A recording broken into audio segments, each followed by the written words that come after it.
Okay, and it is my pleasure to introduce to you Jim Bishop. We are very excited to welcome Jim. He is retired from a career in CAL FIRE, much of which was spent in wildland fire control and training. Jim was also a member of the state CNPS board, and that's where I had the pleasure of briefly working with him on the chapter council policy committee.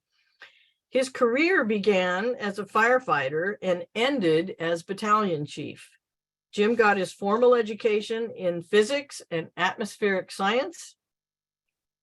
He's also trained as a fire behavior analyst and has filled that position on major fires and prescribed burns, has taught in several national fire behavior courses, served on the Fire Behavior Analyst National Steering Committee, and has developed materials supporting those courses.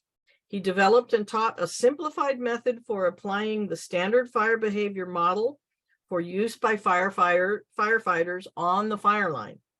Tonight, he will talk about the often oversimplified concepts of the wildfire problem, quote unquote, and its solution, quote unquote, with the hope that the background presented here will help provide a more complete and realistic sense of the wildland fire problem, given different fuels, conditions, ignitions, and values at risk. So Jim, feel free to share your screen and begin your presentation. We are happy to have you. Okay, well, thanks very much. I'm glad to be here. I appreciate the folks that have turned out. I hope you had a little coffee. This is not a short program. And there we go.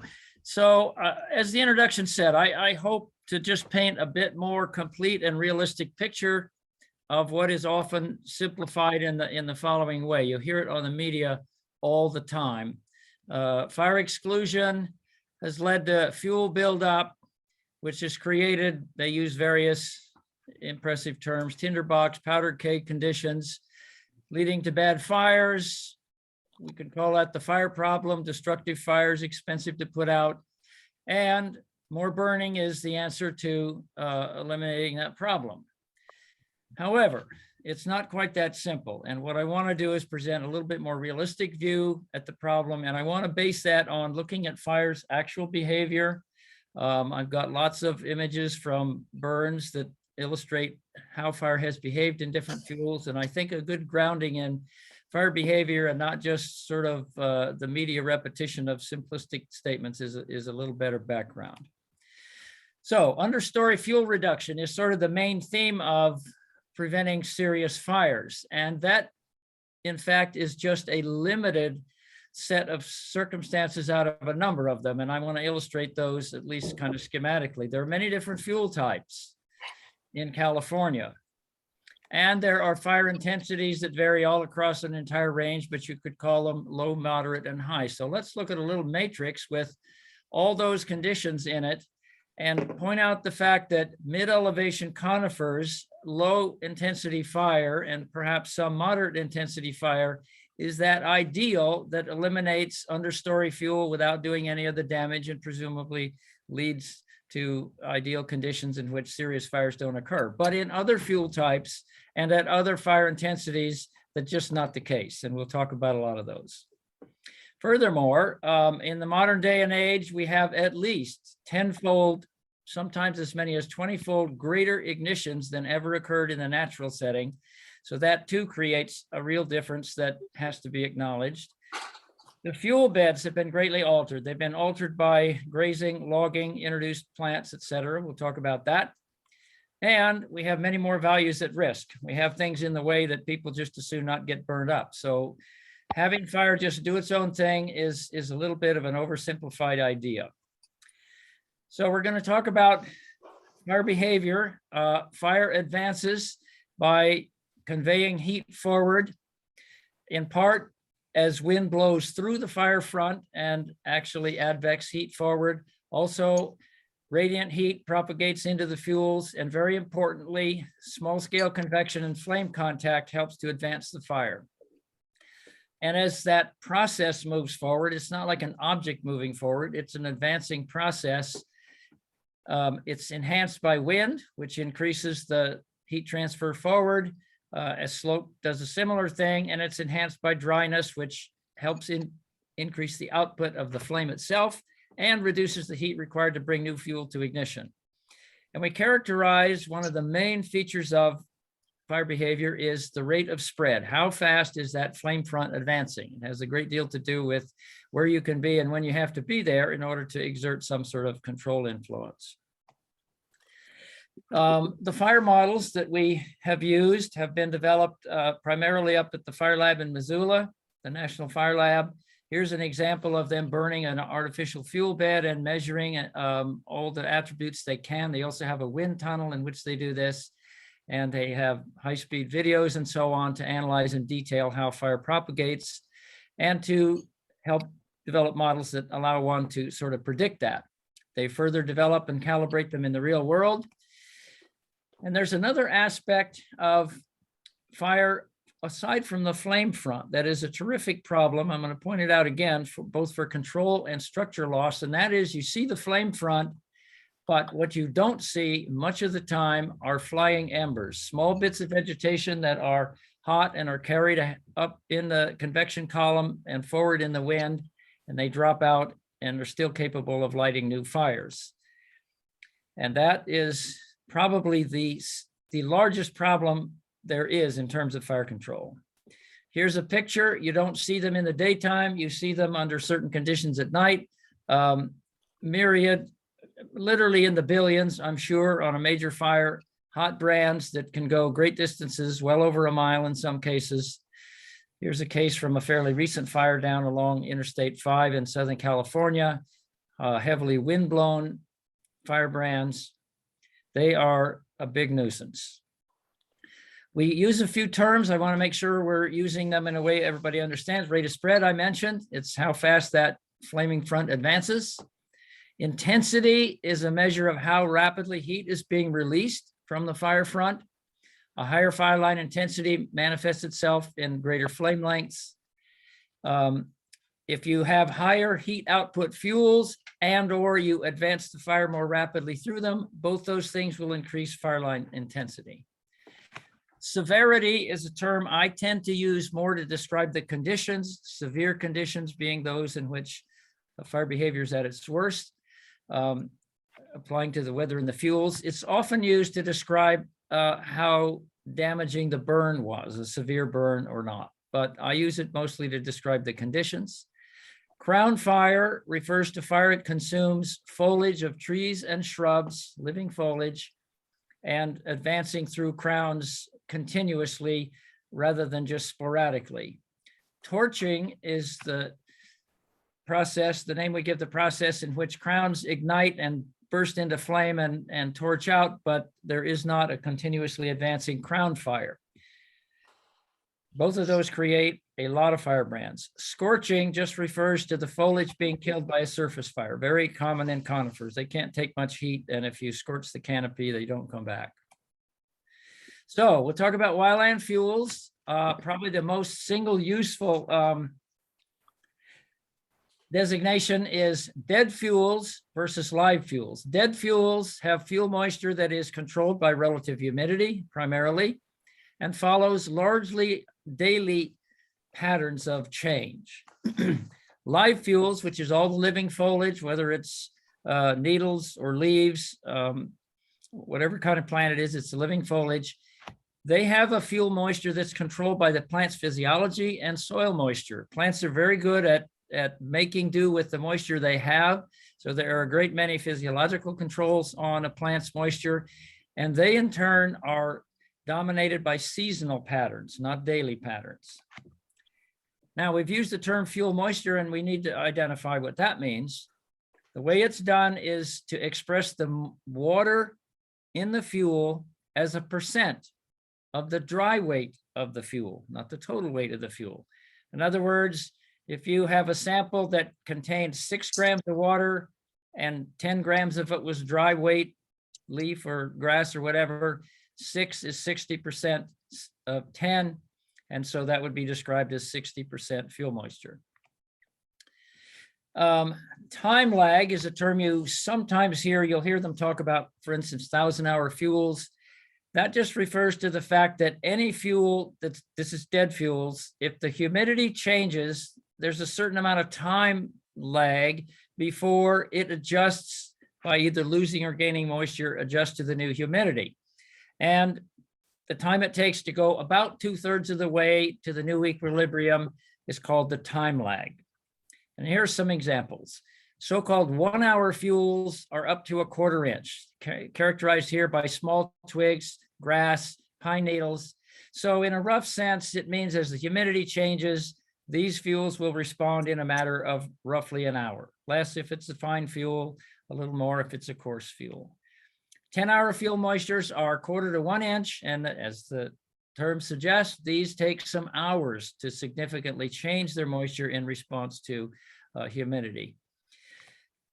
100-hour fuels are 1 to 3 inch, so that's a fuel that's taking days to make a significant adjustment. And 1,000-hour fuels are fuels that significant changes take place in weeks. And what difference does that make? I'll give you one practical example. Very common on the coast to have offshore winds, drive fires toward the ocean. It's dry, it's windy, the fires are burning, and then we get the return of the onshore flow. And that's a welcome thing. It's much more moist, but the fire will often run for another good couple of hours before it slows down because it takes time for the moisture levels in the dead fuels to come up. There is a time lag.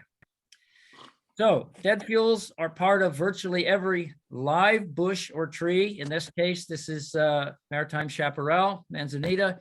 All that gray sticks in there are dead. So they march to the beat of a very different drummer in terms of their moisture level than do the leaves. It can also be on the landscape scale. Here, the living pine trees are largely live fuel, and all that grass and down woody material and small shrubs that are dead are dead fuels. So we'll just illustrate again fuel moisture so that's clear in your mind. You take some live foliage and you heat it up. It used to be you heated it up in an oven. Nowadays you can use a microwave, and you end up with less weight, and that's the dry foliage. You weigh it, you figure the difference is the water that was lost, and you compare the amount of water to the dry foliage as a percent, and that's the fuel moisture. You can also do this with dead fuels like grass. They tend, as the illustration shows, with a small bit of blue on the top, to have much lower moisture levels. Instead of 0.1%, they'll be single percents. And a decent rule of thumb is the dead fuel moisture is about 1/5, numerically 1/5 of the relative humidity. So live fuel feeds crown fire. Here's an example. Another example, looking straight into the radiating fire front on a fire in Wyoming, was like looking into a pizza oven.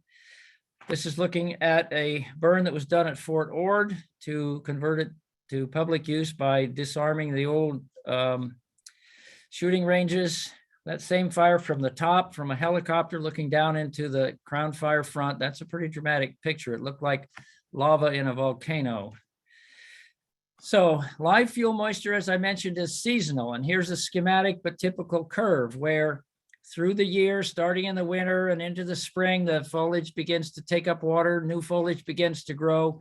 Live fuel moisture goes up, up, up.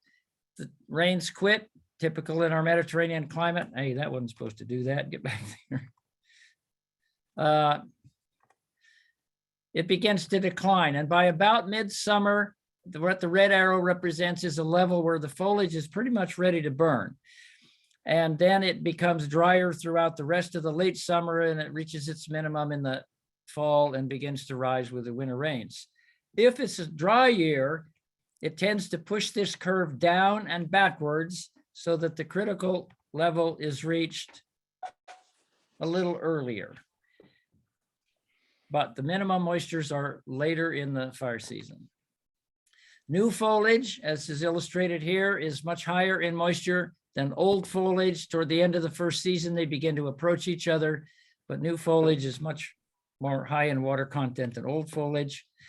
Here's an example from Chemise in Ventura County. You see a number of different years here, and they vary a lot early in the season, depending on the rainfall, but they tend to converge as everything dries out into September, October. The red line represents the critical level, 60% in Manzanita. It doesn't mean that it won't burn at 61%, and it always will at 59, but that's a decent guide. Here's an example from Manzanita up here in the Northern Sierra.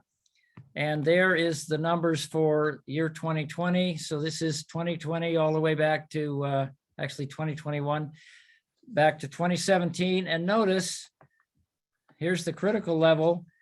Virtually any year, whether you had good rain or not, if we've had our long dry summer, things are critical and ready to burn by the time you get to late summer and early fall.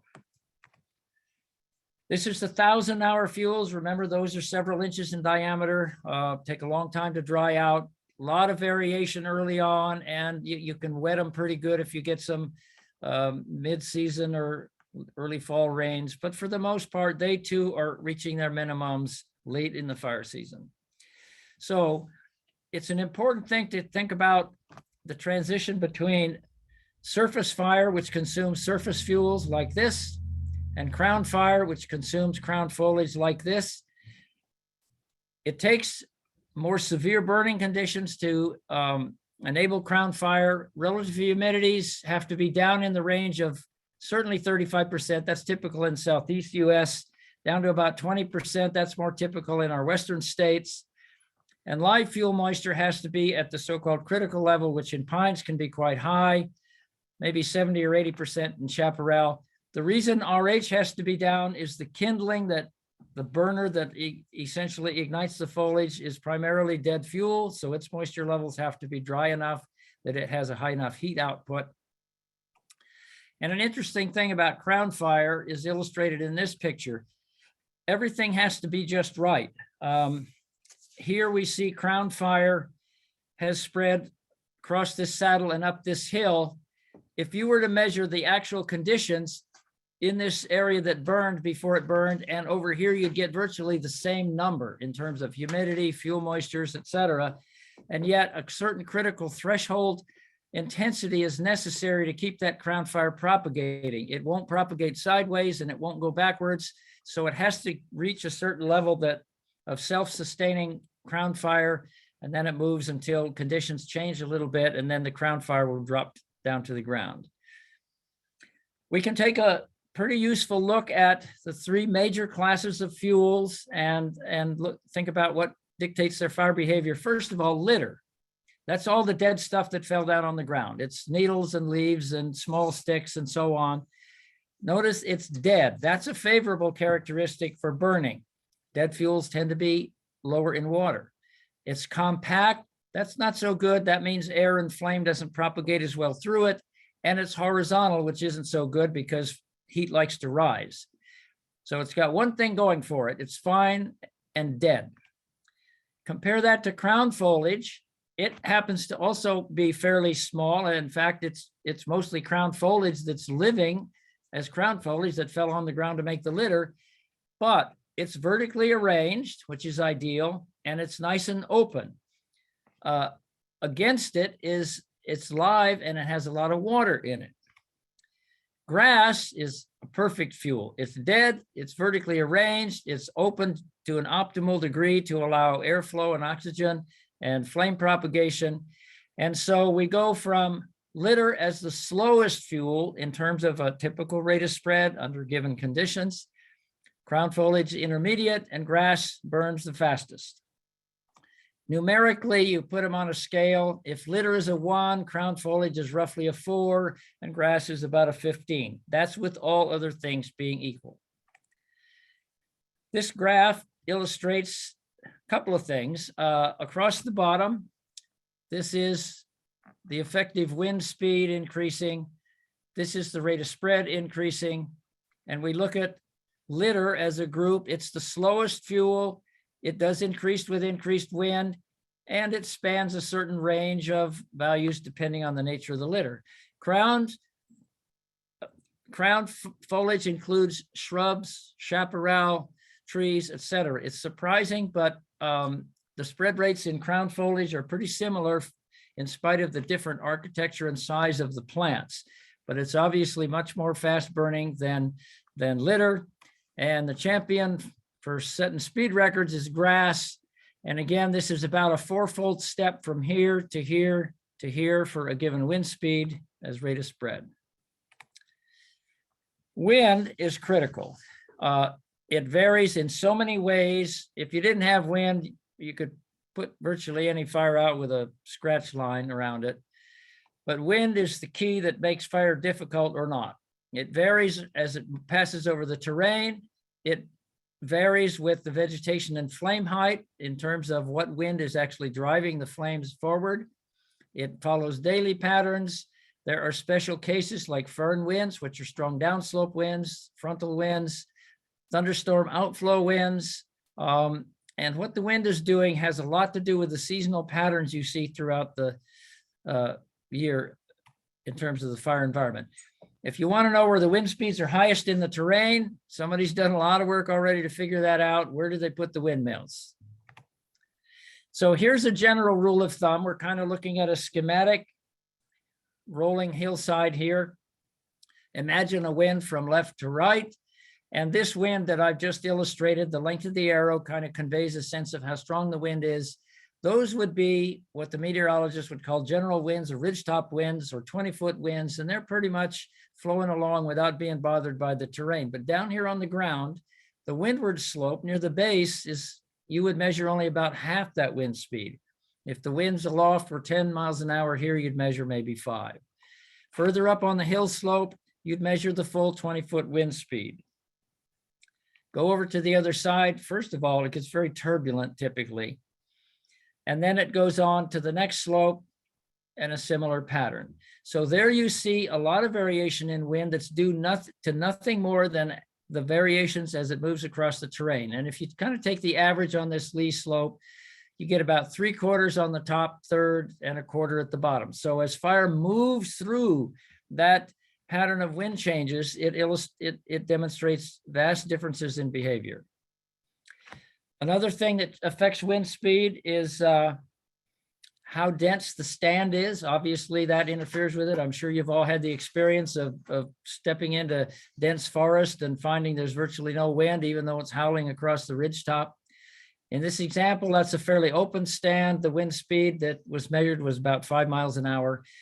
Same place, same day. The stand that's more densely forested and more closed, the wind speed was about 2.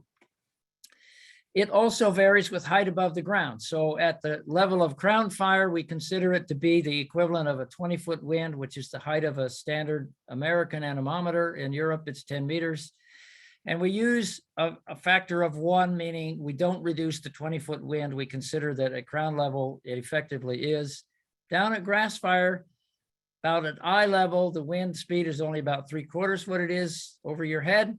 And down at the litter fire level, which can be just inches off the ground and protected in part by a stand of trees, we use a rule of thumb that the wind is effectively about 1/4 as much. So let's look at how we put those things together in a very, very common situation as fire moves across the terrain, a slope reversal. So what we see here on the left is illustrated, the little arrow and the big arrow kind of reflecting the fact that the wind speeds on the upper slope are greater. And fire is moving along as a crown fire. It's fairly wind exposed. It's built up enough intensity to crown out, and it's moving toward the top of the hill. As it goes down the other side, remember the wind is much reduced, illustrated by the small blue arrow. And it did not maintain enough intensity to sustain itself as a crown fire, so it's burning in the litter, experiencing even lower wind speeds, and it's a slower fuel. And so the fire itself, as shown down here, loses a lot of its intensity, and that's often an ideal place to catch a fire. Now, I want to mention one thing. If fires did not have firebrands, we looked at those early in the program, they'd be easy to stop. In most cases, especially if it's not too windy, a fire cannot cross a barrier any more than about 1 flame length wide by radiant heating.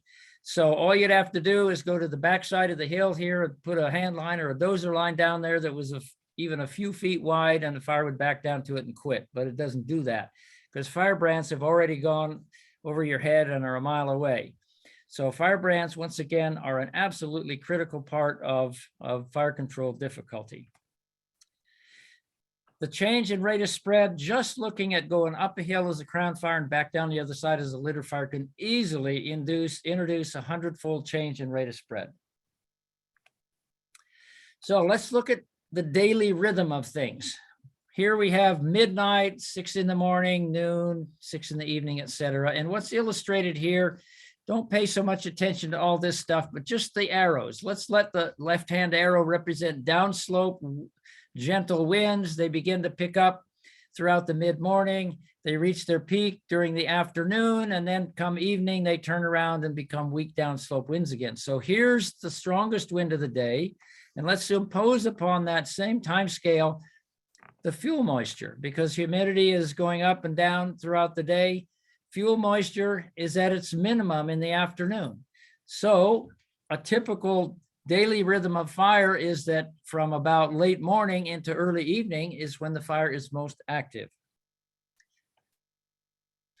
One major wind that is a big deal and drove, for example, the fire that burned down Paradise and drove the Bear Fire and has driven many a Santa Ana event, or downslope winds. They can occur on the small scale. This is in the Wind River Range in Wyoming. Beautifully illustrates the downslope flow, almost like a wave flowing down that slope. Or on the large scale, here in the Sierra Nevada, wind coming from right to left. That's a classic picture taken by a glider pilot of the Sierra Wave. And when those blow, by the way, they are often the worst at night. And so that daily rhythm of the fire, where it's usually most active in the afternoon, doesn't apply. So let's put some of this stuff together, how the live fuel varies, how the wind systems vary, et cetera, and get a general picture, very general picture of the nature of fire season as we go from late spring on into October. Remember, live fuel moisture peaks and then drops. So living foliage is becoming more susceptible to fire from midsummer on. We typically have the pressure systems, high pressure, low pressure, et cetera, fairly strong in the spring, but they really decline in average strength, go away, into midsummer. And in the midsummer, the wind pattern is frequently dominated by up canyon, down canyon, up valley, down valley, et cetera. Local winds generated by local heating. If we get thunderstorms, they typically occur between about mid-July and early September. And so we get some of our worst fires down here as the strength of the wind systems pick up and the live foliage is at its lowest. Back here, you can have a mighty fine grass fire, but you don't usually get much crown fire because the live fuel moistures are too high. In the middle of summer, most of the fires respond to the daily rhythm of upslope, up canyon during the day and in the opposite direction at night, because you don't have real strong pressure systems. Those are generalizations, not hard and fast rules. The Bear Fire occurred in mid-August. It made its major run in early September with some downslope winds. The Camp Fire, which burned down Paradise, occurred November 8th, I think. And so it was a combination of high wind is from the strong pressure systems, and very, very dry fuels. And we often get our lightning outbreaks here, which creates a whole lot of fires it did in 2020, which puts everybody behind the 8 ball, and we get a lot of big fires. The Dixie Fire, it occurred in July. It did not have huge, strong winds. It was just steep, awful country and very, very dry fuels, some wind, but for the most part, it burned up country and didn't follow the pattern of downslope wind-driven fires that we often see. So a few comments about structures. Of course, wildland fires destroy structures, and it's important to take a look at what makes them vulnerable. This is some of the things that are helpful to keep in mind from experiments that were done primarily up in Canada. They like to do experimental crown fires, and they get away with it because it runs into a lake before too long. So anyway, they did a lot of experiments there on what it takes to ignite a structure. And as a general point, the main flame front need to approach within about 20 meters, at worst about 30 meters, even if they're huge flames, to radiatively ignite the structure. Crown fires are awesome, but they, in one location, they burn out fairly quickly. And in fact, they had to be within about 10 meters before there was flame contact and actual ignition of their experimental structures. So if you can keep that crown fire a reasonable distance away, it's not going to directly, from radiant heat, ignite the structure. But embers ignite all kinds of fires. That's the main culprit that burns down houses. It's not flame fronts, it's flying embers that land in the structure or in the yard. They can blow into openings, and fires mostly burn from flying embers or flames that spread through some little thing we could call a fuse, like a line of grass that went across the crack in the sidewalk or whatever, that was ignited and just burned on its merry way for a fair amount of time and finally got next to the house and ignited something else. Homes can burn hours or days after the wildfire passes from ignitions that were not evident at the time. A friend of mine went to a fire up near Reading some years ago, was on patrolling with his strike team, and somebody hailed him and said, you know, I keep smelling smoke. What can this be? Took him a long time to find it, but 3 days after the passage of the fire, they found that embers had lodged, blowing through a subfloor screen between the floor joist and the flooring, and it was burning along that little intersection there 3 days after the main fire went by. So this is a typical illustration that's used to talk about defensible space, that's put out by put out by CAL FIRE and used by many of the fire safe councils. Within zone 1, that's the place you don't want anything either to, number one, be able to creep in or to fly in as a brand. That's the place where it's ideal to get it out 10 feet. The legal requirement, I believe, is now 5 feet, no fuel. Certainly nothing that would allow fire to propagate to the home. And that includes those beds like this, nice mulch bed maybe, that keeps your plants a little more hydrated and so on, but that is an absolutely perfect bed to catch fire from flying firebrands. So you don't want anything like that within your home ignition zone. The next zone is designed not to be denuded of all vegetation, but just to be a place where continuous crown fire cannot propagate, very unlikely to torch out any of your trees. They've been limbed up. They're not contiguous with other fuels. And so fire is going to be at most a surface fire in the surface fuels, not in the crown fuels. Most of the surface fuels are not going to produce a lot of firebrands. And the third zone out here, you just sort of transition into the natural wildland, depends on how much property you have and so on. So this is changing to a different subject, but you hear over and over and over again the implication that if we had just had a previous fire, there'd be less fuel, less problems. It's often stated the other way. Wow, that area hadn't burned in 100 years, fuel's built up, and that's terrible. The implication is if it had just burned, everything would be fine. And that can help. It depends. And here I want to paint what I think is a little more realistic picture for you. Oftentimes, the living trees and shrubs lose their foliage and small branches and twigs, but the carcass that may then be dead is not consumed and becomes dead fuel for the future. At that point, all of the plant's mass becomes a dead available fuel. For conifers, all you have to do is scorch the canopy and you'll kill it, and then all those needles fall down on the ground. I'm going to show you some different examples of fuel consumption. This is about as large a fuel consumption as you'll ever see, except for something like grass. This is shrubs just on the south shore of Mono Lake. This was the so-called beach fire a few years ago. And it really did a good job consuming what was pretty mature and decadent antelope brush, sagebrush, rabbit brush. On the other hand, this was taken at a place where the bear fire burned half of a manzanita bush. Before the fire, all of the manzanita bush looked like this.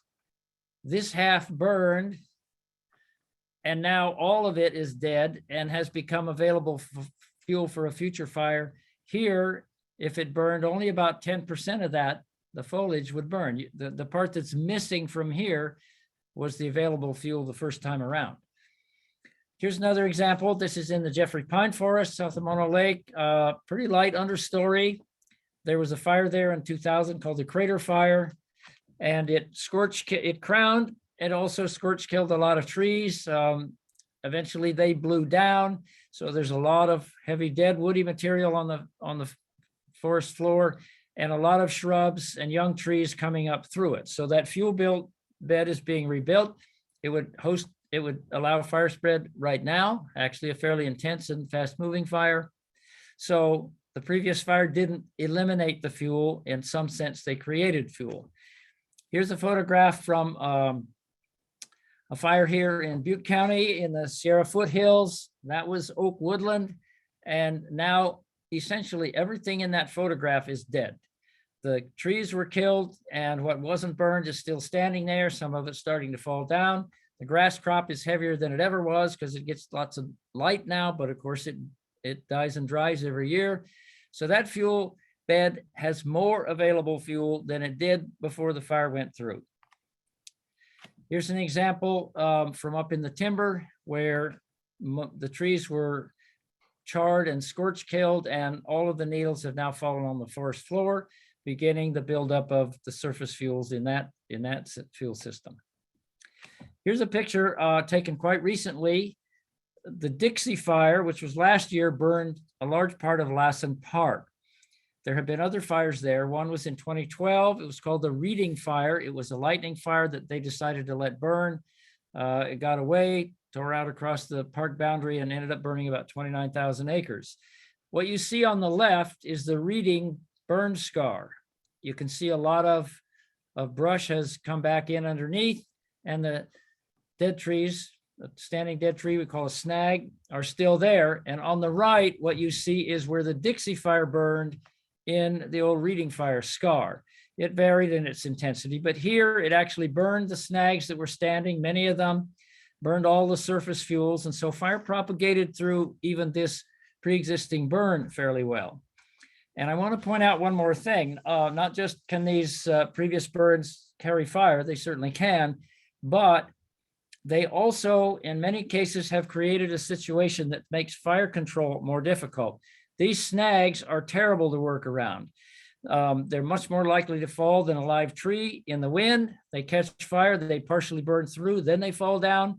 And so they are a true hazard to firefighting. It's also a giant mess to try and build line through, especially after these trees fall and create this jackstraw mess on the forest floor, where it's very slow going, takes a lot of chainsaw work, and even bulldozers have trouble pushing through these jackstraw places. And so it can lead to future fires, and it can also lead to future firefighting difficulties. So let's talk about natural fire. The presumed ideal fire that occurs primarily from lightning, and it can be a good thing. There's no question that it can have very positive ecological effects, and in some cases can somewhat mitigate fire risk. Typically is characterized by a mean fire return interval, which just means the average length of time or the range of averages between fires occurring at a given point. Some of the lowest, most frequent natural fire return intervals are in dry yellow pine forests, such as Arizona or the Southern Sierra, where there's lots of lightning. And ideal situation for understory burning. As things get wetter, it increases, in other words, more years typically between return of fires. And as it's drier and higher, it occurs less frequently. When it's drier, you often have sparser fuels, and higher elevation, you have much less fuel mass due to the fact that, for example, in the subalpine, you just don't get the growth rates that you do down lower. And in any case, there are enormous variations about that mean fire return interval. One that I can recall was in the conifer forest in Wyoming, a number of studies indicated that the mean fire return interval was, I think, 13 years, but it was as frequent as 3 years and as infrequent as close to 100. And even though this takes the form of a particular number, it's not always an undisputed number. Where things are sampled, how they're sampled, and the interpretations that have to be applied as to how large an area burned does this particular tree scar represent, all result in some uncertainty. Even though it's expressed as a specific number, there is uncertainty in how much those inferred mean fire return intervals how much you can count on them. And this is a key point. It's very different in different fuel systems.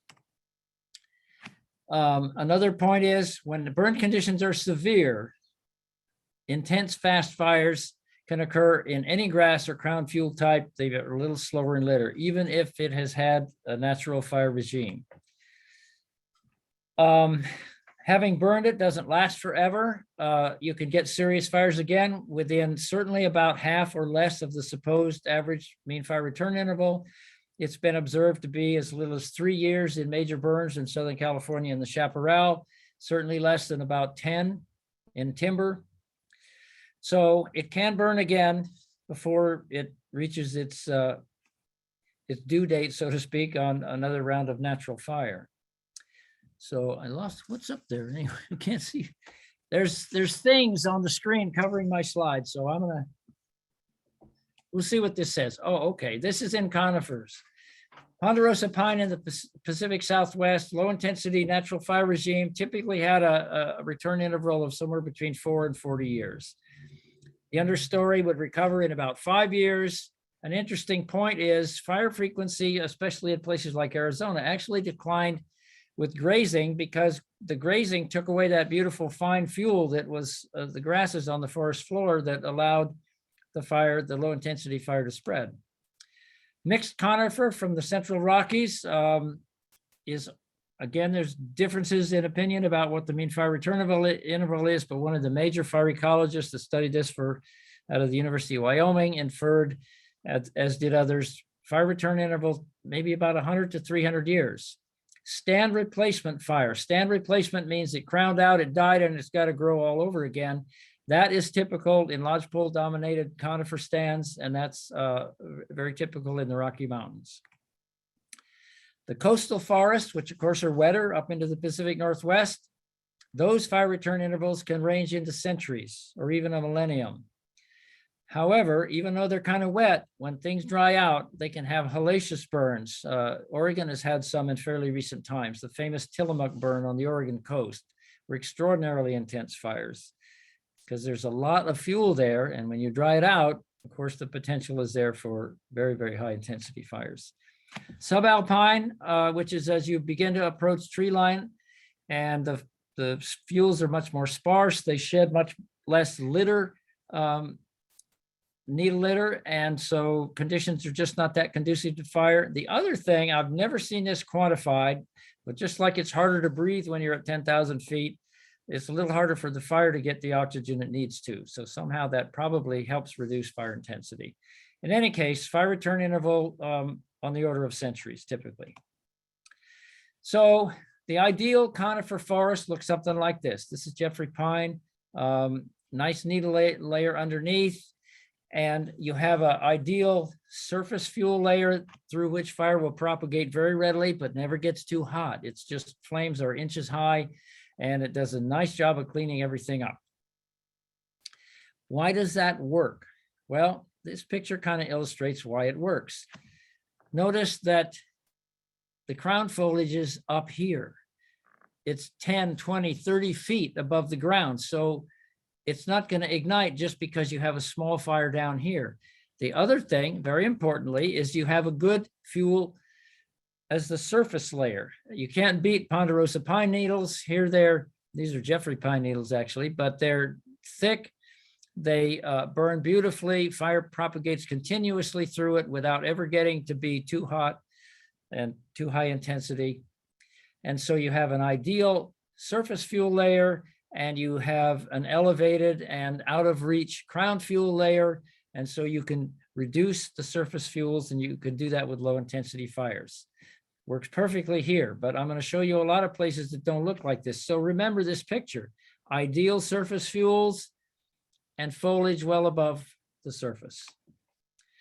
When you have that, you get something like this, where surface fire burns along, doesn't hurt the crowns, doesn't hurt the canopy, it cleans the mess up, and everything's good.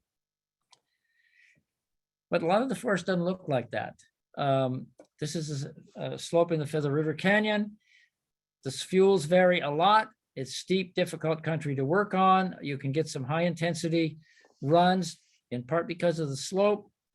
And the surface fuels typically have very, very slow surface spread rates, which means you got to have a lot of small fires to burn much acreage. Here's another part of the Feather River Canyon slope, and look at the variation there. You go over here and it's open, almost grassland with some gray pines in it. You go here, there are some fire-killed and beetle-killed trees. On some slopes, it's shrubs. Some slopes, it's pine trees. In any case, if you wanted to burn this in a controlled way, you'd have to answer a lot of questions such as these. When can we do this? When we know that we'll get enough burning done to be useful, but it won't set us up for a bad outcome if we get a wind event in October. How are we going to control it? How big is it going to be? How long is it going to burn? And smoke. Everything that happens in these canyons, I won't say all the time, but usually rides the downslope winds at night right into communities, and it's a very unpleasant thing. And to do this and do all it takes to keep it from getting out of control, what's that going to cost? And what's it going to take in terms of crews and resources to do it? So it isn't always a simple matter of, well, gee, let's just light this nice patch of pine needles on the flat valley floor into these beautiful 3-foot diameter pine trees, and we won't have any trouble. Much of the world is way more complex than that. And I mentioned earlier, and I think this is a key point, there are many fuel systems besides conifer forests. On this picture, conifer forests are represented in the dark green. And even within that designation, imagine the Southern Sierras as compared to the Del Norte County North Coast. Those are very different fuel types, even though they're all conifers. But in addition, we have grasslands, deserts, in addition to conifers, chaparral, oak woodlands, juniper, pinion woodlands. And let's take a look at those and keep in mind the ideal picture of low intensity fire removing surface fuels and see how that would work. Chaparral typically suffers standard placement crown fires. You can't underburn it very well. The mean fire return interval is of order 30 to 150 years. It takes 20 or 30 years to recover. Frequent fires, say 15 to 20 years or less, moves it toward a woody grassland. And one of the revelations of relatively recent time is the chaparral of Southern California was actually being burned too often, more than the natural return interval and more than it could sustain and would recover. It can reburn again 3 years after you burn it. Here's an example, again, from the Maritime Chaparral on Fort Ord. Katie and I did the fire behavior analysis for a burn there some years ago. It was a perfect chance to look at fuels and get some photographs and so on. You don't underburn that. You can hardly get that leaf litter underneath it to burn. And if you can get it to burn, it's severe conditions and you're probably going to have torch outs and crown fire.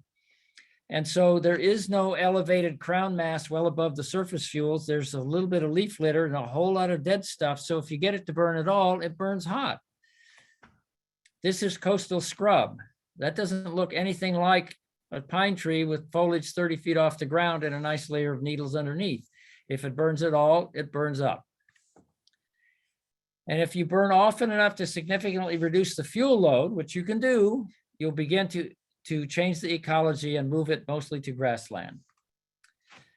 In grasslands, it's tough to know the history because you don't have trees with fire scars to tell you the timing. Maybe it's a few years, maybe it's some decades, probably varies a lot locally.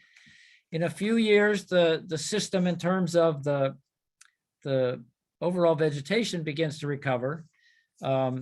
Frequent burns begin to favor annual over perennial grasses. Here are grasses in the Great Basin. And here's foothill grasses being burned in one of our training burns. And even if you burn it, it's coming back. So you're not somehow taking that fuel system into a state of less flammability. By burning it, it'll come back next year and be just as flammable. So yes, you can get rid of the grass, but you're just having fires that perhaps would have been wildfires instead of intentional fires. In the foothills, can be a pretty complex place. You certainly see certain aspects to it down there. And if you travel around, you know that the foothills, so-called, vary a lot in what's there. The overall fire history, again, poorly known, probably some years in some cases, maybe decades in others. And an important point is quite varied in the forms of the fuel. Scattered oaks with grass, the oak woodland, that's great. But I'm going to show you some pictures of a much more complex fuel bed that includes live oaks, foothill pines, toyons, manzanitas, ceanothus, and all kinds of other things. There's an ideal blue oak woodland. You could burn in that easy. You just scratch a little line around it, light it, and have lunch while it burns out. You don't do that here. This is the foothills up in the central and northern Sierra. You can see that there's foliage all the way down to the ground. You don't have a perfect layer of fuel on the bottom to get good fire propagation at low intensities. You've got all kinds of overstory foliage that can burn. Here's another picture showing where it's got a lot of foothill pines in it. And they have been doing some burning around Lake Oroville. In fact, they had a burn last week at the state park. And it's great. They're getting some very nice results ecologically and just aesthetically. And for a few years, that's going to be a little easier to manage fires in. But it took 3 separate burns with a great deal of mechanical work in between, prior to every burn, cutting things and protecting the trees from being killed, and doing a burn, go back in mechanically, thin and pile burn, and then broadcast burn. And even at that, they were getting torch outs from the gray pines, which lobs firebrands where you don't want them all the time. And of course it kills the foothill pine. So the point is burning, I didn't want to go back. Anyway, burning something like this over here and burning something like this here are very different propositions. And the grass comes back every year. So it's tough to underburn it and end up with a less flammable mass the next year. Pinion juniper woodland, you see a lot of that on the east side of the Sierras. It's the dominant fuel type across the Great Basin. Fire return intervals of order centuries, up to 600 years or so. To burn it, you need a good grass fuel bed or some wind. You've probably seen it. It's sagebrush, fairly widely scattered, pinions and junipers, fairly widely scattered. If you do burn it, most shrubs and trees will be killed. It takes easily a century sometimes for it to recover. And here's a place where modified fuel beds play a very different role than they ever did in the natural fire regime. Cheatgrass has invaded that particular ecotype, Pinion juniper woodland, and completely changed the fire regime. It's extremely flammable. Fire will propagate at very low wind speeds, where it used to be you needed maybe 15-mile-an-hour wind to get a good continuous fire through the shrublands. Now you don't need any wind at all. And a lot of it's being converted to almost pure stands. So with fire intervals less than 10 years, here's a place where a perfectly natural lightning fire can create a totally unnatural outcome by converting shrubland, pinion juniper woodland into cheatgrass. And here's an example from the pinion juniper woodland. Now look at this and contrast it with the conifers you saw before. There's no separation to speak of between the ground and the lower foliage. So you don't have foliage protected by distance from fire on the ground. And if you look closely at this, it's a little hard to see here. That ground is almost bare. You don't have a good layer of pine needles to propagate continuously nice, controllable, low intensity fire. And when it burns, this is what's left. This is on the exact opposite side of Highway 395 from this picture.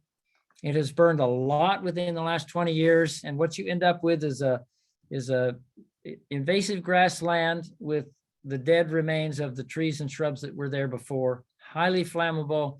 It'll burn again before it ever gets a chance to recover ecologically. And this is ironically a mountain range just into Nevada, very close to California line, called the Pine Nut Range. Pine nut referring to pinyon pines. And you see remnants of what was once a beautiful, fairly dense, pinyon-dominated, almost forest. And all this bare ground used to look like that, but it has been converted in relatively recent years by fire into a totally different fuel type. It's not practical to underburn pinyon juniper, and the hotter burns destroy the woodland and the invasive grasses move in. The desert used to never burn. The Mojave and Sonora deserts, because it's dry, there's not adequate fuel to provide a fairly continuous fuel cover. It was very rare in natural areas historically. It's now much more frequent due to another modifications of fuel bed, in this case, again, invasive grasses. Here you can see Mojave Desert with Joshua trees, and all that yellowish brown straw color in there is invasive grasses, where it used to be open and you couldn't have gotten a fire to propagate. Now it'll propagate just fine, as it has in this burn, and damage or kill the larger plants like the Joshua trees. It's often said, well, that area didn't have enough fire. And I heard it said by a Forest Service ecologist that the area hadn't burned in 100 years. The rim fire outline is here in red, and it's portrayed against a map showing relatively recent prior burns. And it's simply not true that it burned in an area that hadn't burned. This blue thing right here, 1987, I was on that fire. My son was on the rim fire years later, working on a piece of line down here. And I said, you know, that sounds just about like where we put the line in the last time. He said, well, I'll take a look tomorrow. He went down there and he came back and says, yes, I found the old fusee caps and the old discarded cans, and I found some burned up hose. So it had burned in that case in exactly the same spot, part of it, of course. But the point is, there had been many burns in previous years, and even in areas that weren't burned, like over here, that was clear cuts and plantations. So that was a modified fuel bed too. Here's an overlay of the Tubbs fire in black, occurred in Santa Rosa in 2017, overlain by the Hanley fire, which burned almost an identical footprint in the 60s. I'd like to get an update of this map. It probably is more up to date now. It only goes to 2012, but this is fires in Southern California. Los Angeles is down here. Santa Barbara coast is up here. And I'm going to impose the outline of the Thomas fire, which burned in 2017. Almost all of the Thomas fire occurred in previous burns, relatively recent burns. This is an example of the ultimate outline of the camp fire that burned Paradise. This patch right here is the town of Paradise. The fire burned straight through the fire we call the Butte Lightning Complex of 2008. That was not forest. That was downed stuff that had been killed the last fire. A lot of it had been removed. It was mostly grass and shrubs and dead stuff on the forest floor that it ran through. And it burned into burns of many other fires. So it was not a case of unburned, fuel accumulated areas that led to that fire. This is Plumas County, showing many of the old fires. This is the Feather River, and it gets fire all the time. The Dixie fire would have to be added to that now. That's Lake Almanor. And the Bear fire, I'm going to show you the outline of the Bear fire. It ran from down here. It was in an old burn when it started. It ran into old burns up here, and even in the middle, which hadn't burned a lot lately, it was mostly private timberland clear cuts. So the fuel bed had been certainly interrupted. In that case, it was not overgrown forest. Fire size gets used as the index of how bad things are. It's correlated against climate change and all kinds of things without really taking into an account all the things that go into it. Many things affect fire size, and I think I'm going to show an example that illustrates that. This is the Thomas fire, and it was late in the season, So live fuel moistures were down. You remember those graphs, late season from say August on into November is when the foliage has its minimum fuel moistures. The humidity was less than 20%, our rule of thumb threshold for crown fire. The live fuel moisture was 53%. That's well below those lines on the graph I showed you where the critical level was 70 or 80%. The humidity was down to less than 10%, so that the live fuel moistures at times were extremely low. The winds were over 20. You could almost make a 20-20 rule. If the humidity is less than 20 and the winds are over 20, and of course the foliage is dry enough to burn, that's not good. There were homes threatened. That always diverts resources. If homes are threatened, what would have gone into perimeter control goes into point defenses for structures. And this one happens a lot. Second fires or multiple fires. When the resources are stretched thin, so initial attack can't be done effectively, often fires get big. And large burnouts on purpose. The federal agencies especially prefer in many a sense to manage fires, and that's their way of letting it burn and maybe only catch it when it really starts to look like a problem, and sometimes it's too late then. It often is done to avoid putting equipment into wilderness areas, but those are purposeful burnouts that add to the acreage, and they're attributable to the control approach and management approach, not to anything to do with fire behavior. And resource drawdown, meaning that you can't get the engines, you can't get the air tankers, and you can't get them there soon enough, obviously impacts how big a fire will get. And one thing I noticed the media has done, I don't know why they do this, but they give something the name of a complex, the so-and-so lightning complex, and it's got 3 or 4 fires in it. And then they report the acreage as if it was one fire and say, wow, biggest fire this year. And it was actually 3 fires. So that's just an artificial enhancement of an acreage number.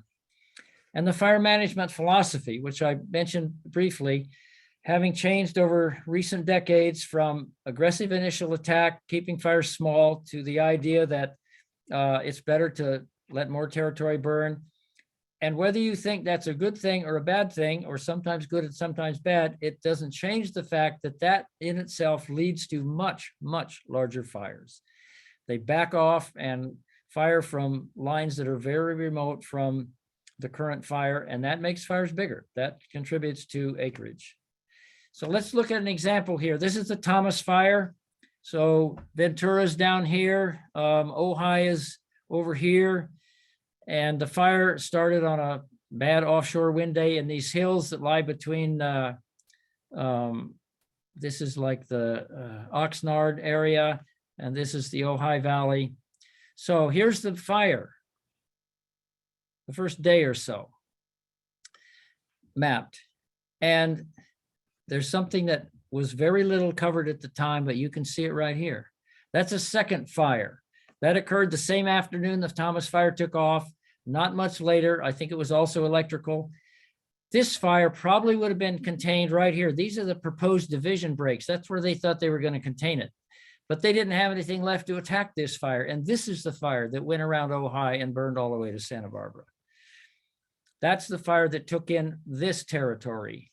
And up here, whenever you see a funny burn pattern like that, that's people doing a firing operation. So this is the wilderness, the Ventana Wilderness, I think it is.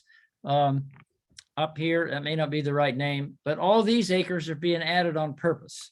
Maybe a good idea, maybe not, but it affects fire size. So let's look at some burns in light of the thing that is sort of the ideal, which is understory fuels have been minimized so that you don't have ladder fuels to propagate flames up into the trees.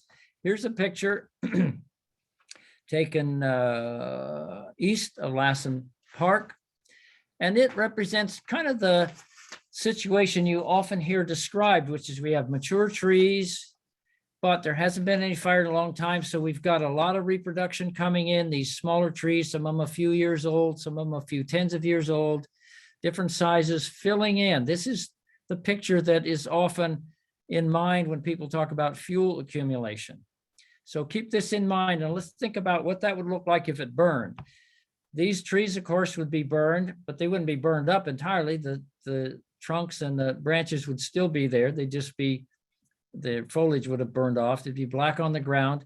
These trees would be hardly scorched, maybe some black on the lower parts of their trunk. So keep that picture in mind, what this would look like burned as we look through some other pictures of burns. This is very close by. This is crown fire on the Dixie fire. This does not look like that at all. These trees are all almost the same size and they're very close together. And what you're looking at is an area that was logged, not an area that didn't get burned for decades and decades, but an area that had an unnaturally dense forest of very similar sized trees. This is an area near Lake Almanor on the Dixie Fire where this patch of timber is actually surrounded by a river channel and levee roads, and it burned fairly hot. It didn't crown or torch all the trees, but it killed all of them. It burned the trunks and scorched them. But look here, do you see anything like the leftovers of small trees that had grown up and created this dense understory? No, there wasn't any. It was just surface fuels, very, very small shrubs, and a layer of pine needles. That's all it took to burn and kill the trees. And it does not take heavy fuels to cause destruction. This is a fire outside of Oroville. I'm standing very close to the origin of the fire. It took off on a windy afternoon, raced across a field of grass and into a neighborhood and destroyed 4 homes. Same kind of thing happened a year or so ago up in Colorado, burnt down 1,000 homes. I forgot the name of the fire, but it started in the middle of winter. It was basically a grass fire, and then it became an apartment fire. So if the conditions are severe, no fuel system can resist fire spread. And I'm going to show you some different examples, even though the fuels are light. And by light fuels in this photograph, I'm talking about this clear-cut area. So we're looking down. This is near Berry Creek. And the forest on the right was fairly thick. The forest on the left had been thinned some, and the forest here had been cut down. So let's look at the burns. Well, here's where the timber stand was actually quite dense. It had regrown after logging, and sure enough, it crowned out. Across the road in an area where the trees were much more widespread, didn't look too bad. There wasn't a whole lot of understory growth here, but every tree on this side of the road is dead. It has died of scorch kill, and all the trunks are black to the tops. And when we look at that clear cut, here it is. It also burned. And in fact, it scorched and torched a number of the small trees that were in the middle of the burn. It burned up all the stumps and whatever dead stuff was on the ground at the time. So here's a nice example. The gentleman in the picture is Eric Knapp. He's a renowned and very experienced fire ecology and prescribed fire burn expert. And he's illustrating the fact that the stand on the right, which had been treated with fire and perhaps some mechanical clearing, suffered far less. You can see some living foliage there and not much crown fire than right here where they hadn't treated it and it was a crown fire. And I don't doubt that for a minute. What I want to point out is this was okay because whatever fire they had was moderate or low intensity. Here's a fire, a burn from next to Highway 32 on the Dixie Fire. Everything in the foreground was a fuel break. It had been cleared beautifully. The piles had been burned. I'm standing on a highway. This was a wide fuel break. Didn't stop the fire at all. Everything in the fuel break was dead anyway. You can see behind it, and you can see on this picture a little more clearly, this was the unmodified part. And yes, it did crown out and everything's dead. But within the fuel break, even though it had widespread trees, that did not prevent the tree mortality nor the fire from spreading across that. So let's look at the Bear Fire as an example of one that didn't slow down at any fuel system. Started by lightning on August 17th. It came out of the canyon with strong winds on the 8th of September. That's about 3 weeks later. It ran 30 miles in 18 hours, came pretty close to where Katie and I live. And it burned through all kinds of things. Previous burns dense forest, open forest, clear cuts, plantations, shrub and chaparral, oak woodland, foothill, mixed fuels, fuel breaks, and old burns. And I'm going to show you examples of all of those. How bad am I? 2? Okay, a little more. Oh gosh. This is the Bear Fire. No suppression action was taken on this side. This is burning down into the middle fork of the Feather River. It was still burning here. There's a place called Horseshoe Bend, and you can picture that. So that something burning out on Horseshoe Bend, if it throws a spot out almost any direction it can go, it's going to go across the river, and it did. That fire came out one morning, and it was on a roll. The wind was very strong. It was very dry. The humidity was very low. Of course, that was a very, very dry drought year. And I'm going to show you some of the things that burned through, including all of this private timberland that had been, a lot of it had been clear cut. It burned through dense stands. It burned through open stands. It burned through young plantations. It burned through mature plantations. It burned through clear cuts. It burned through shrubs and brushlands. It burned through old burns. This was the Paradise burn, which is only a few years old. And it burned through, as it ran out of steam against Lake Oroville, woodland grass. Nothing stopped or modified the fire's behavior because the conditions were so severe. So fire seasons 20 and 21 are good examples of bad fires, and the factors that produce bad fires are very dry. No doubt it was 2 very dry years in a row. It's a whole separate question how much of that would have occurred anyway, and how much is climate change. That's another subject that I better not even get started on. We also had a huge amount of ignitions from a giant lightning break in mid-August, 600 new fires. That's a typical 1 in 10 or 15 year experience, according to the fire weather meteorologist that I used to work with at Reading. And a huge firefighting resource shortfall. And so many fires were not controlled early. Fires lingered into early fall, and we talked about the weather patterns. That's when you often get strong downslope winds out of the north and east. They can be on the coast, Santa Ana's, north winds, etc. And the fires then burned for weeks. They damaged communities. And all of this was enough to explain the severity of that fire season, those 2 fire seasons, and it didn't require fuel buildup, and it didn't require unprecedented drought. It was not an untypical, even though it was fairly severe. We had years like that in 1977 and all the way back into the early part of the century.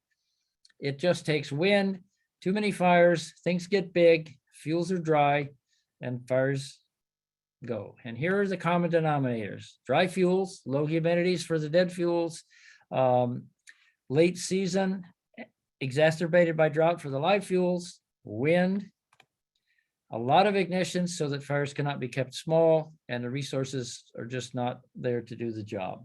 How many minutes now? 5? About 10, 5. Okay.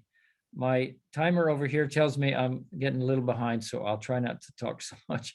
Anyway, good example. If it's dry and windy, it can burn. The drier and windier, the better. Here's a fire on the east side of the Sierras. It was called the Round Fire. This is Pinion Juniper Woodland, hardly thick fuel stands. It occurred on February 6th, just before a snowstorm at 6,600 feet. Not thick vegetation, not hot, just dry and windy. 40 homes were destroyed. The fire problem is complex. It doesn't have simple solutions. A rough example of the magnitude of the problem is, I'm going to focus on California, about 7,000 fires a year burning 700,000 acres. This year, we've only burned half that. 2 years ago, we burned about 3 times that. Almost all of them are human caused. The time and the distribution and intensity of the fires are skewed from any natural system. Much value and property is threatened. Think about control burns. I think control burns can be used to very good effect, but they won't solve the whole problem. You have to burn at least 2 million acres. Other estimates have put it up at 8 million acres a year to match the presumed fire return interval. But keep in mind things we've looked at tonight. Different fuel types don't all go according to the, conifer forest model. The fuel beds have been altered by grazing, by logging, by invasive plants. There's going to be a ton of smoke. There's going to be some property damage from fires that got away. And don't forget, that doesn't fireproof an area forever. It can burn again in a matter of a few years. It will not eliminate fires or even bad fires, although it may reduce them in some places and sometimes.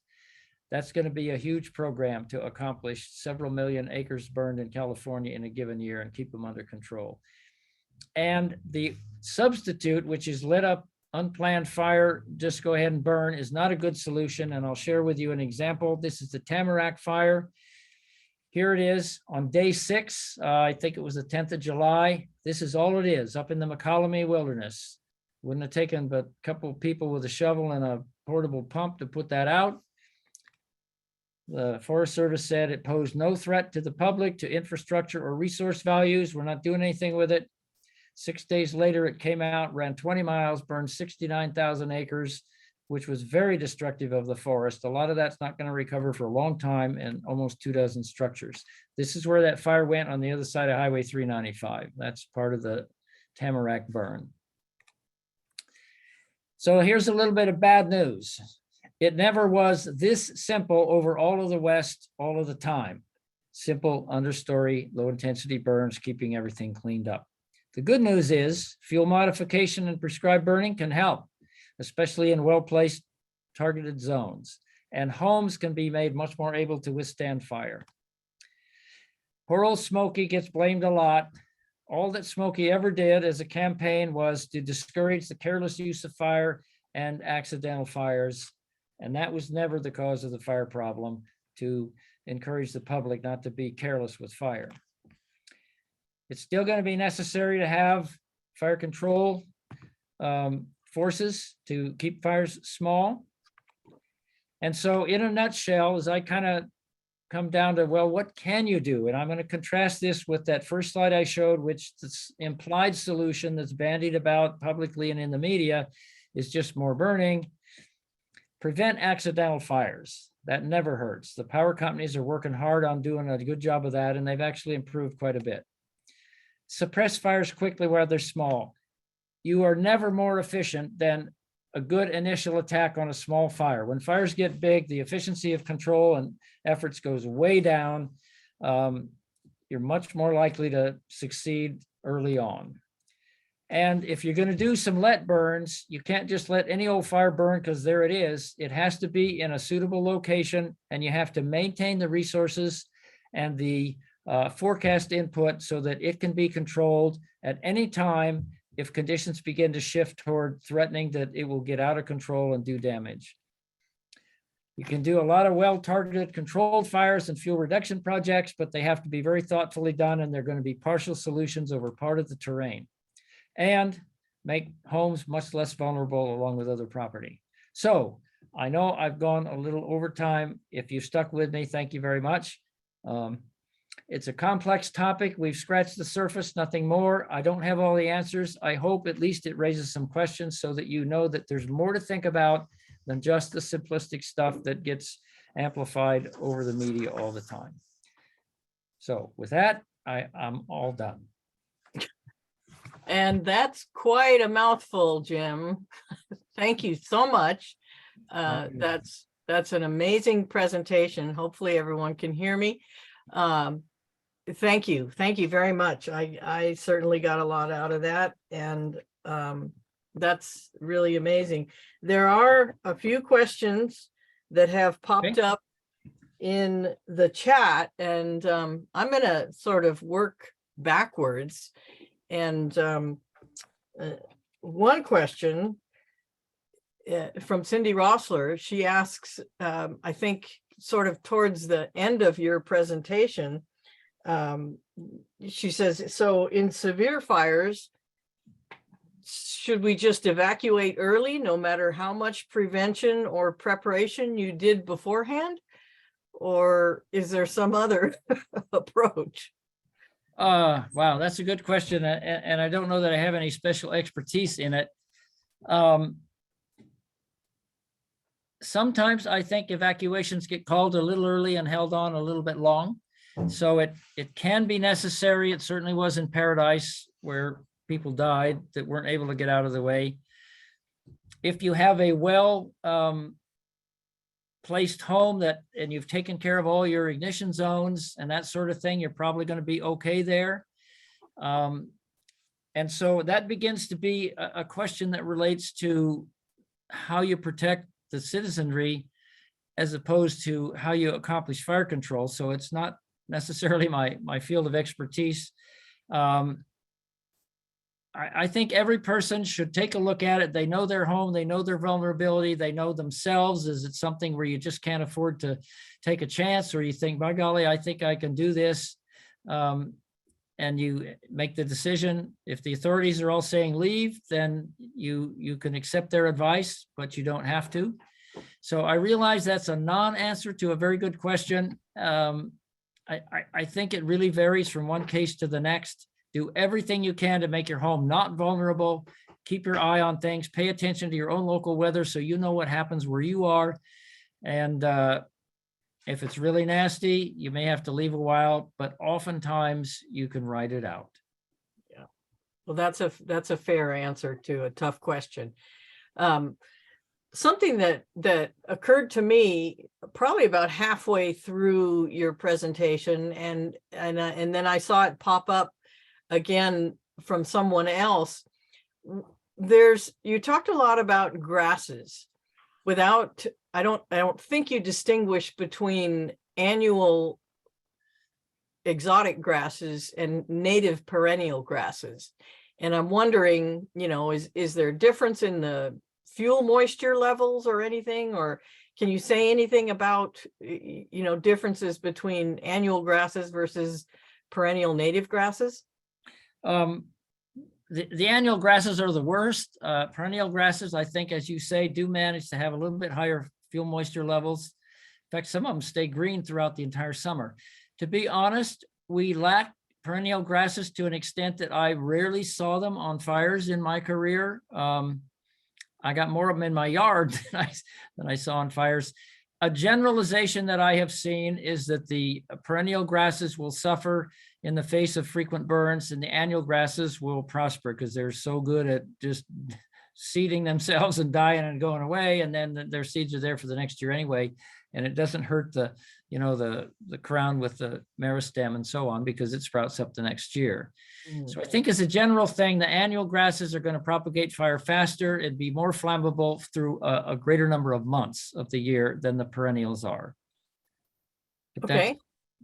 I wish I had more direct experience to say more about that. Yeah, and there was also a question about the use of burning by indigenous peoples. You talked a lot about the MFRI. Can you say anything about burning by indigenous peoples?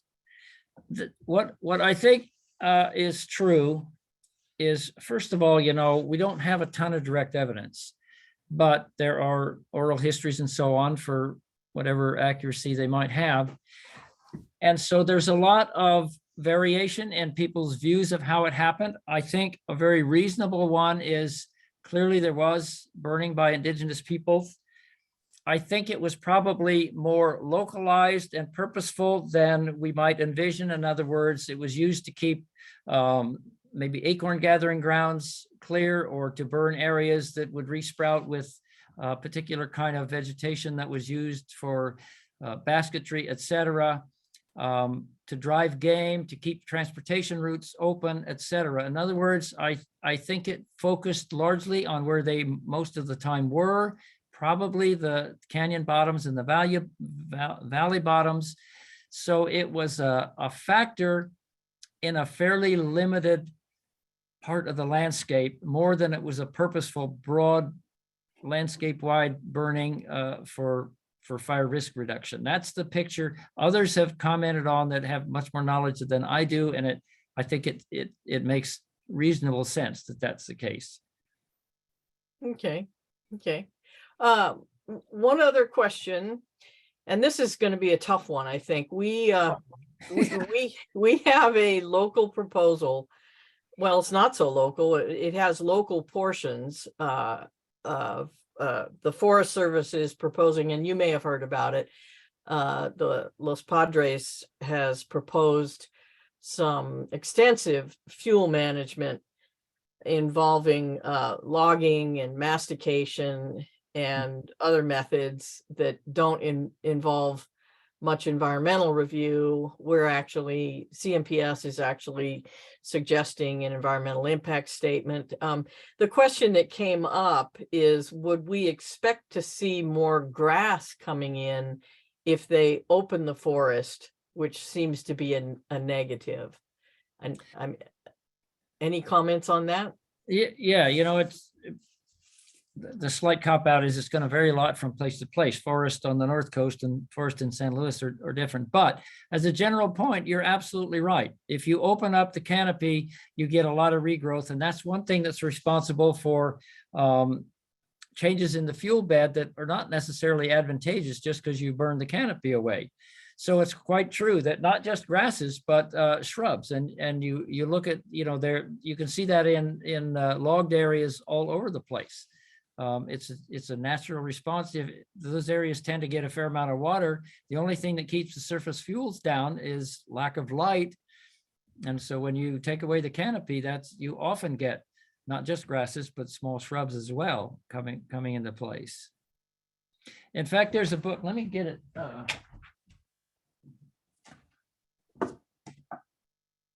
I'm going to show a book people may be interested in. This is called Smoke Screen. All right. It's by a forest ecologist that has done battle with the Forest Service many, many times. It's kind of interesting to see how he has fared in countering the bureaucracy of trying to make input. And he's one that opposes logging in burned areas, for example. He thinks that their ecological value is diminished by that. And so it's an interesting book by somebody that's quite expert and certainly passionate about the subject. And it often is different than the strategy and expectations of the primarily U.S. Forest Service, the federal land agencies. Can you share the author's name with us? Yeah. Chad Hansen. Chad Hansen. Okay.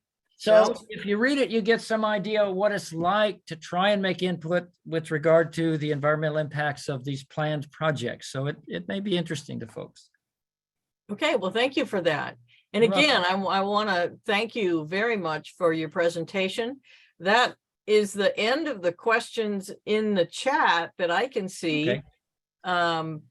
Unless anyone else wants to chime in with an additional question, I think we all thank you very much. And I thank all of you. I know it's a long program. I got to go too fast. I went a few minutes over. I just don't know what to cut out. So hopefully you found something useful in it.